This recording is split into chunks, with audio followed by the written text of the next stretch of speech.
ఎన్నికలే high power ఉల్లాసం, high power ఉత్సాహం, high power ఆరోగ్యం, హై పవర్ ఆనందం. గుంటూరు వారి XXL మరియు హై పవర్ హార్స్ దేశవాళీ మినపగుళ్ళు. బంధాలు అనుబంధాలు మరింత దృఢంగా, మరింత బలంగా.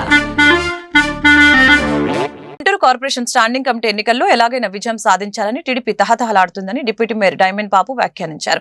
దీని వెనుక రహస్య రాజకీయ ఎజెండా ఉందని ఆరోపించారు. త్వరలోనే దాన్ని బయటపెడతామని ప్రకటించారు. గుంటూరు స్టాండింగ్ కమిటీ ఎన్నికలు సక్రమంగా జరగలేదని అన్నారు. పోలింగ్ సమయంలో అధికారులు టీడీపీ కార్పొరేటర్లతో చనువుగా ఉన్నారని విమర్శించారు. ఎన్నికల నియమావళి సక్రమంగా అమలు కాలేదని ధ్వజమెత్తారు. వైసీపీ కార్పొరేటర్లను టీడీపీ ప్రజా ప్రతినిధులు ప్రలోభాలకి గురి చేశారని మండిపడ్డారు. ప్రజాస్వామ్య వ్యవస్థని తెలుగుదేశం పార్టీ వాళ్ళు అపహాస్యపాలెం చేశారు. అపహాస్యం చేశారు. ఇవాళ చూస్తూ ఉంటే గుంటూరు నగరపాలక సంస్థలో కనీ విని ఎరుగని రీతిలో మున్సిపాలిటీ పుట్టినప్పుడు కావచ్చు, నగరపాలక సంస్థ పుట్టినప్పుడు కావచ్చు, ఇప్పటి వరకు స్టాండింగ్ కమిటీకి సంబంధించినటువంటి ఎన్నికల్లో ఈరోజు జరుగుతున్నటువంటి ఎన్నిక గత చరిత్రలో ఎప్పుడూ జరగలేదు.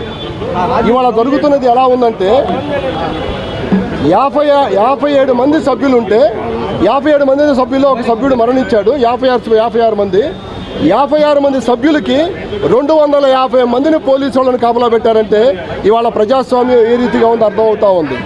ప్రజలందరూ చూస్తూ ఉన్నారు. ఇవాళ రాష్ట్రంలో ఇవాళ చూస్తూ ఉంటే ఎన్నిక జరిపినటువంటి విధానాన్ని కూడా మాకు చాలా రకాల అనుమానాలు కనపడతా ఉన్నాయి. బ్యాలెట్ పేపర్స్ మీద నంబరింగ్ ఇస్తూ ఉన్నారు. ఆ నంబరింగ్ ఎలా ఉందంటే ఎవరు ఏ పార్టీకి ఎవరు దేనికి ఓటేశారు, ఎవరికి ఓటేశారు అనే దాన్ని ఆ ట్రాన్స్పరెన్సీని ఆ బ్యాలెట్ పేపర్ మీద నంబరింగ్ కనపడతా ఉంది. అంటే ఇది ఎటువంటి సంకేతాలు ఇస్తూ ఉన్నారు ఇవాళ?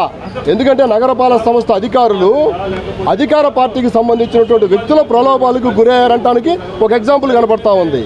ఇవాళ మేము గత చరిత్రలో ఎప్పుడూ కూడా కనీ విని రీతిలో స్టాండింగ్ కమిటీ ఎన్నికలు 6 సభ్యులకు గాను వైఎస్ఆర్ కాంగ్రెస్ పార్టీకి 45 మంది సభ్యుల బలం ఉంది. ఇవాళ 45 మంది సభ్యుల బలం ఉంటే తెలుగుదేశం పార్టీకి 9 మంది, జనసేనకి 11 మంది సభ్యులు ఉన్నటువంటి వ్యక్తులు ఇవాళ ఏ ఉద్దేశంతో పోటీ చేశారు? ఇవాళ ఏంటి వాళ్ళ ఆలోచన? 45 మంది సభ్యులకు సంబంధించినటువంటి వైఎస్ఆర్ కాంగ్రెస్ పార్టీ కార్పొరేటర్లు ఇళ్లకు వెళ్తా ఉన్నారు. ఎమ్మెల్యేలు ఇళ్లకు వెళ్ళిపోయారు. రకరకాల ప్రలోభాలు, రకరకాల భయాందోళనలకు గురి చేసేసి ఇవాళ చూస్తూ ఉంటే ఎమ్మెల్యే ఎన్నికలు, ఎంపీ ఎన్నికలను మించే విధంగా గుంటూరు నగర ప్రజలకి, గుంటూరు ప్రజాస్వామ్యాన్ని కూనీ చేస్తూ భయభ్రాంతులకు గురి చేస్తున్నటువంటి పరిస్థితి ఇవాళ గుంటూరు నగరపాలక సంస్థలో కనపడతా ఉంది. ఇవాళ అధికార పార్టీ నాయకులు, అధికారం సంబంధించినటువంటి అధికారులు ఇద్దరు కుమ్మక్కయ్యి ఇవాళ ప్రజాస్వామ్యాన్ని అపహాస్యం చేశారంటానికి ఇవాళ బ్యాలెట్ నమూనా చూస్తూ ఉన్నాము. ఇవాళ మాకు సంబంధించినటువంటి దాంట్లో ఇవాళ క్షుణ్ణంగా ఆ బ్యాలెట్ నమూనాను కూడా పరిశీలన చేస్తాము. ఒకవేళ కనుక ఏదైనా తేడా వస్తే వాళ్ళు ఎవరికి ఓటేశారు ఏంటనే దాంట్లో క్షుణ్ణంగా ఒకసారి మేము పరిశీలన చేస్తాము. లీగల్ ఒపీనియన్ తీసుకుంటాము. వాళ్ళు చేస్తున్న విధానంలో కనుక అనుమానాలు రేకెత్తిస్తే ఈ ఎన్నికను మేము ఛాలెంజ్ చేయడానికి సిద్ధంగా ఉన్నామని చెప్పి కూడా ఈ సందర్భంగా తెలియజేస్తా ఉన్నాము. ఇవాళ గుంటూరు నగర ప్రజలు మొత్తం గమనిస్తూ ఉన్నారు.